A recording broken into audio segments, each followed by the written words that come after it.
Mesdames, Messieurs, bonsoir, bienvenue. Voici les titres de cette édition. Relancer le tressage de la natte en province nord, une initiative de l'association des femmes de l'Air Haute-Mawap. Objectif, privilégier l'artisanat face au commerce. Le transport de personnes peut être un bon filon pour créer sa propre entreprise, à condition d'être titulaire de l'attestation TRP. Nous avons suivi la dernière formation. Et dans notre page sport, le premier combat pro de Luc Emma, il s'est incliné de quelques points face au Néo-Zélandais Sosefo Falekaono.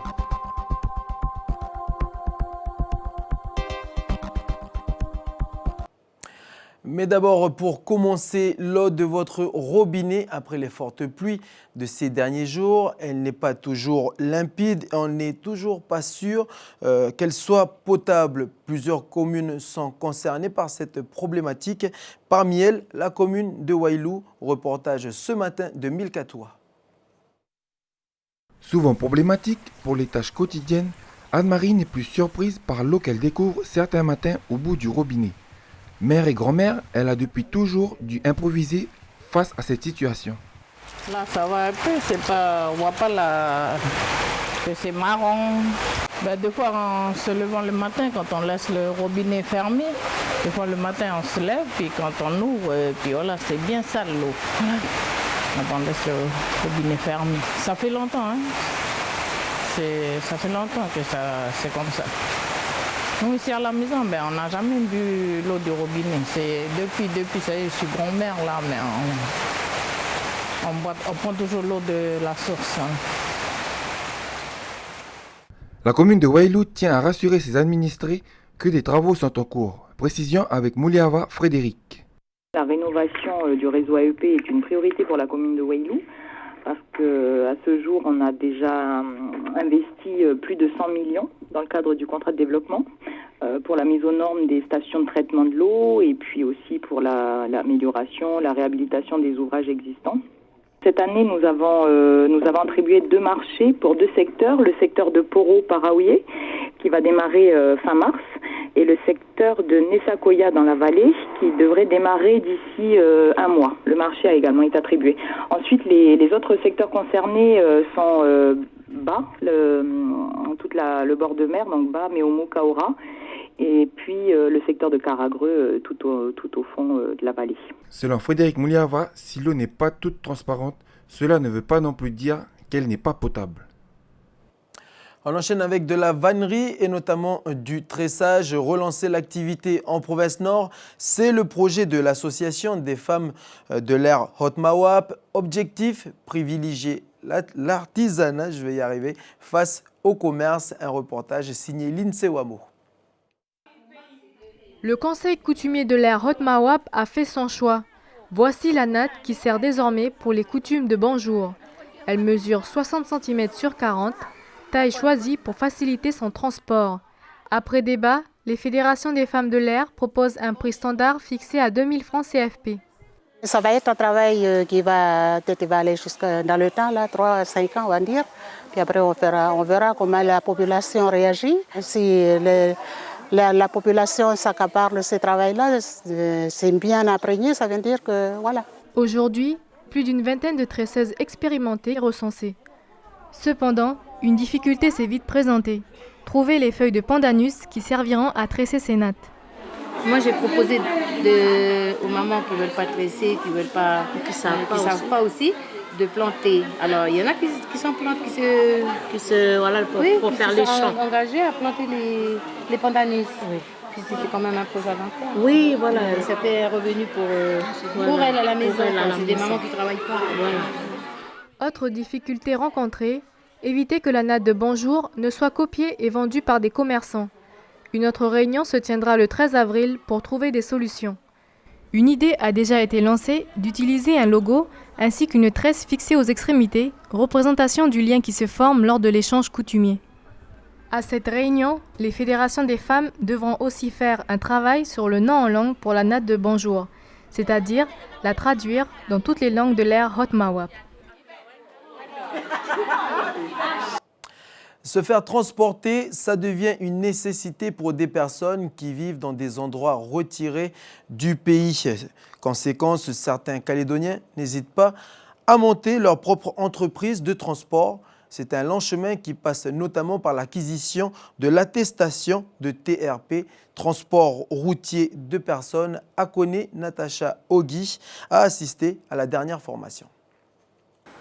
La date de la visite et ses observations sur le carnet d'entretien.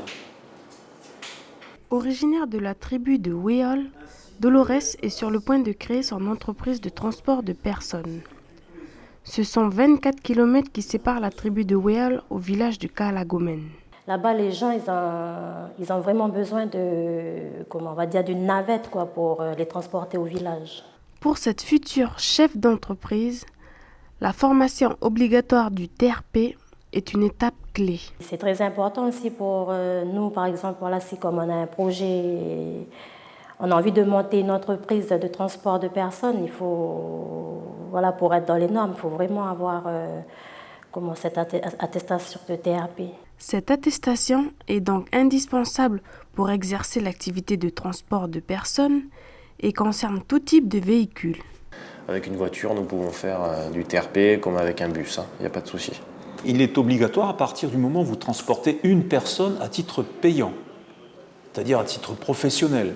Le TRP est un futur patron qui, durant cette formation, va suivre 2 sessions, la gestion et la comptabilité, mais aussi la réglementation, car il ne faut pas oublier que... C'est une responsabilité de transporter des gens, c'est ce que je souligne, je veux dire, les gens vous confient leur vie. Au total, 9 personnes ont suivi cette formation. Le coût de la semaine de cours s'élève à 78 000 francs par stagiaire. D'après la Chambre des métiers et de l'artisanat, cette formation progresse. En 2015, 22 TRP ont été délivrés. La prochaine session aura lieu en juin prochain. Est-ce là une nouvelle tendance ? En tout cas, c'est une bonne nouvelle. L'allaitement, le retour vers l'allaitement des nourrissants, elles sont de plus en plus nombreuses, les mamans calédoniennes qui préfèrent nourrir leurs enfants avec le lait maternel. Samedi, certaines mamans de Koné ont rencontré SOS Allaitement, un reportage signé Océane Zobler. D'accord. Non, mais là, je lui donnais de l'eau quand il fait vraiment chaud la journée. Bonjour. Si vous avez... Au début, ça fait un peu mal. Et sinon, après, ça va. Peut-être 1 ou 2 mois après, c'est bon, ça vient tout seul. Comme Johanita, de plus en plus de femmes décident d'allaiter. Comment vous gérez alors cette reprise du travail avec l'allaitement ? Ça va, c'est sûr que c'est pas très pratique, je suis sur Ravouto. Ah d'accord. Déjà 8 mamans étaient au rendez-vous pour cette première fois, un signe qui montre que les allaitements sont plus nombreux. Aujourd'hui, c'est 70% des mères françaises qui choisissent d'allaiter immédiatement après la naissance. Un sevrage qui n'est malheureusement pas toujours fait jusqu'au bout. Beaucoup de mamans qui sont pas toujours bien épaulées dans leur entourage. Les papas parfois, les grands-mères, les sœurs, les amis. Il y a beaucoup de fausses idées qui circulent sur l'allaitement et qui peuvent amener les mamans à sevrer leur bébé rapidement. Les professionnels de santé, souvent mal formés sur le sujet, représentent une des premières causes du renoncement à l'allaitement. Pourtant, donner le sein est nécessaire. Selon l'Organisation mondiale de la santé, ce mode d'alimentation limiterait le risque de certaines maladies. Ça réduit un certain nombre de cancers chez les femmes qui allaitent, et surtout qui allaitent longtemps. Les bébés allaités sont moins malades, attrapent beaucoup moins de pathologies ORL, gastro-entérite quand ils sont allaités. Et même s'ils ne sont pas, ils vont quand même attraper certaines maladies, mais en général, ce sera beaucoup moins grave et ce sera beaucoup plus facile à guérir. L'association SOS Allaitement se déplacera tous les 2 mois à la médiathèque de l'Ouest. Elle propose bénévolement une permanence téléphonique 7 jours sur 7 et met à disposition des marraines de lait pour accompagner et rassurer les mamans. Mesdames, Messieurs, l'information continue, cette fois-ci en presse écrite. Les papous, seul héritier génétique de l'homme de Denisova. L'homme Denisova serait le cousin de l'homme de Néandertal. Voici l'un des titres retenus par Clémence Losserand. C'est en effet la revue de presse.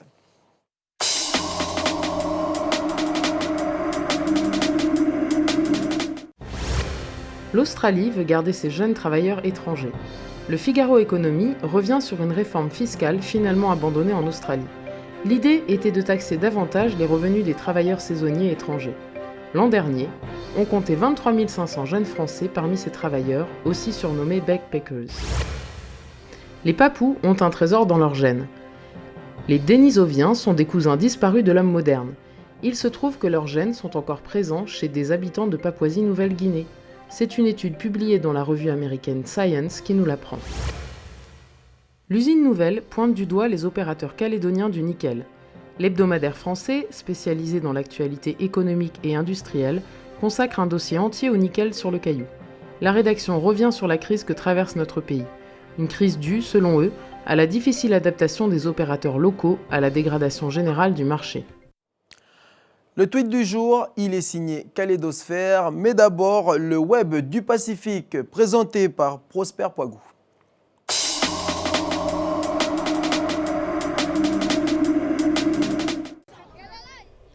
Remplir les morgues. Un objectif inquiétant résumé en une phrase choc de Rodrigo Duterte, l'un des favoris de l'élection présidentielle aux Philippines. S'il était élu, il promet que policiers et soldats auront pour ordre de tirer pour tuer. Une déclaration d'intention qui fait craindre un retour des escadrons de la mort dans un pays rongé par la criminalité. Est-ce qu'il y a une entreprise de pompes funèbres dans le coin ? Eh bien, c'est le bon moment d'en monter une. Moi, je vous fournirai les cadavres. En Australie, des chercheurs internationaux étudient et collectent un maximum d'informations sur l'une des langues les plus rares au monde. L'inzerdutch est un savant mélange de pidgin papou, d'allemand et d'anglais. Seule une poignée de personnes la parlent encore aujourd'hui.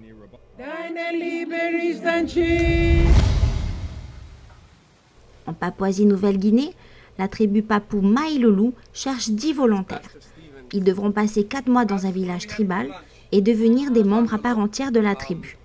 Au programme, construction de bungalows, cueillette de noix de coco, pêche en pirogue.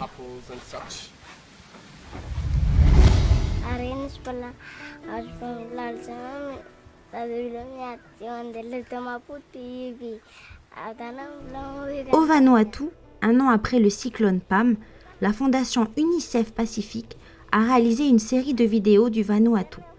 Des enfants nous racontent ce qui a changé dans leur quotidien, leurs difficultés et leur espoir.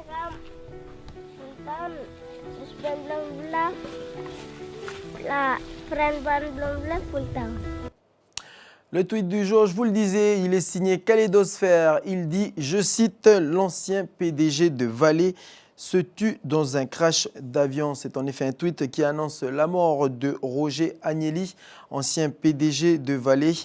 C'est un décès survenu lors du crash de son avion au Brésil, dans la ville de Sao Paulo.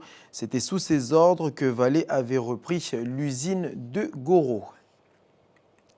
On enchaîne maintenant avec la page sport, avec notamment de la boxe. Il était trop fort. C'est une parole signée Luc Emma pour décrire la performance de son adversaire, le boxeur néo-zélandais Sosefo Falekaono. Pour son premier combat chez les professionnels, le Calédonien s'est malheureusement incliné devant le public calédonien dans la salle de Païta. Il s'est incliné au point sur le score de 37-40. Je vous propose de revivre ce combat avec le père de Luc Emma. Vous verrez, il a été bon perdant.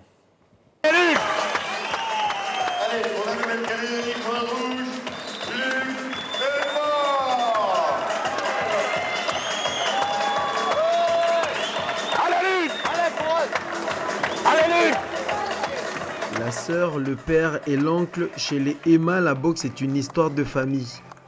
Et pour rien au monde, ils auraient manqué le premier combat professionnel de Luc. Un grand moment d'émotion que le père du boxeur calédonien ne peut contenir. Ouais, l'émotion. Voilà. On y croit. Je le crois, lui.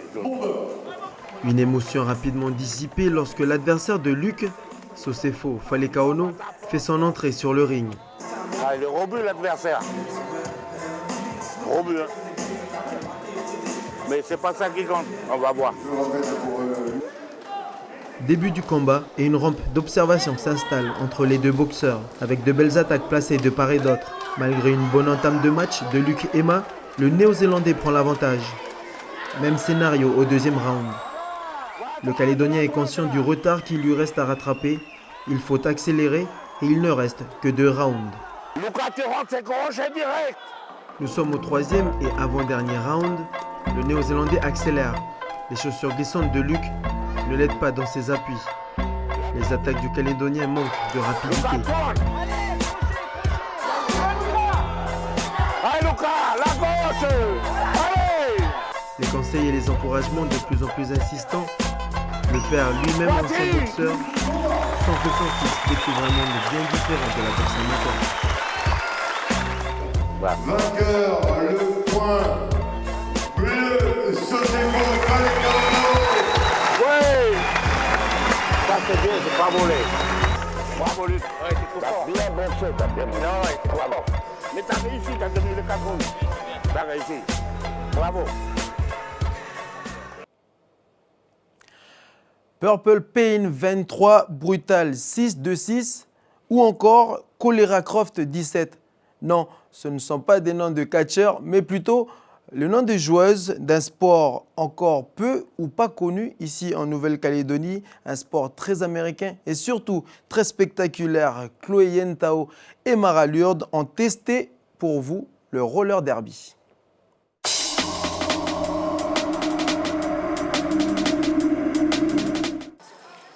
Du patin à roulettes, des super nanas, de l'action. Aujourd'hui, je teste pour vous le roller derby. Je me trouve avec le Death Derby Crew pour participer à leur entraînement. D'ailleurs, ça commence pour l'échauffement. T'as mis tes chaussures? Oui. Allez, c'est parti. Allez les filles, on y va.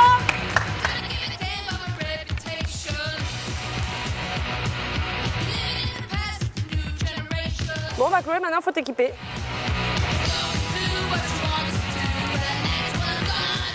Ça y est, Passiana, je suis équipée, je suis prête. Ok, attends, est-ce que t'as déjà patiné?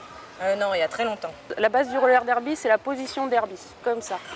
Écarte un peu plus tes pieds. Plus t'es basse, plus t'es stable. D'accord. Okay. Et là, j'avance, c'est normal? Non, oh on va t'arrêter.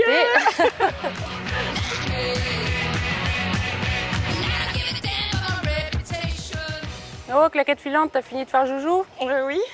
Allez, sur le track. Sur le track, c'est parti. Évitez de la tuer. Ok. Je reste là. Je suis juste à ta droite. Oui, pardon.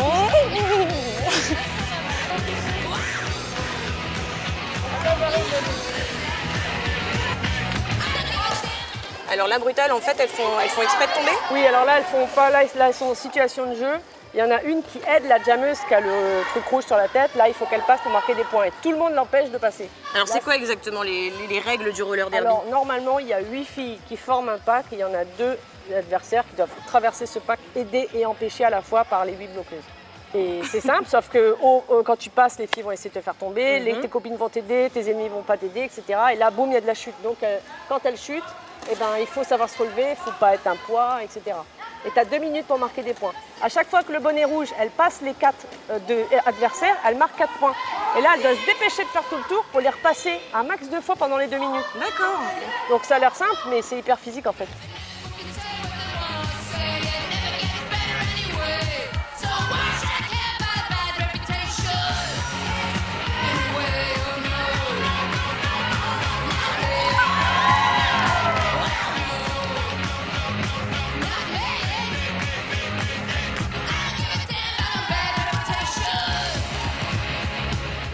Voilà, alors ce que je retiens de cette première avec le Death Derby Crew, c'est l'action, parce que c'est quand même hyper physique. Mais on n'a pas l'impression de faire du sport, c'est vraiment un jeu, on s'amuse beaucoup. Allez, Taltoul. Voilà, à condition de bien se protéger les genoux et surtout les coudes. Voilà. Avant de refermer ce journal, un petit point sur la météo. La vigilance jaune forte. De fortes pluies et des orages sont toujours, la vigilance jaune est toujours maintenue sur Lifou et Marais, donc jusqu'en début de nuit prochaine. Vigilance des vents fortes, sont à prévoir avec des rafales de vent d'est à nord-est de 35 à 45 nœuds. Donc prudence sur les routes pour les îles de Lifou et de Marais. Voilà qui met donc un terme à cette édition. L'information continue sur le site nctv.nc, notre page Facebook ou encore notre compte Twitter. Merci de nous avoir suivis. Excellente soirée à tous et à demain.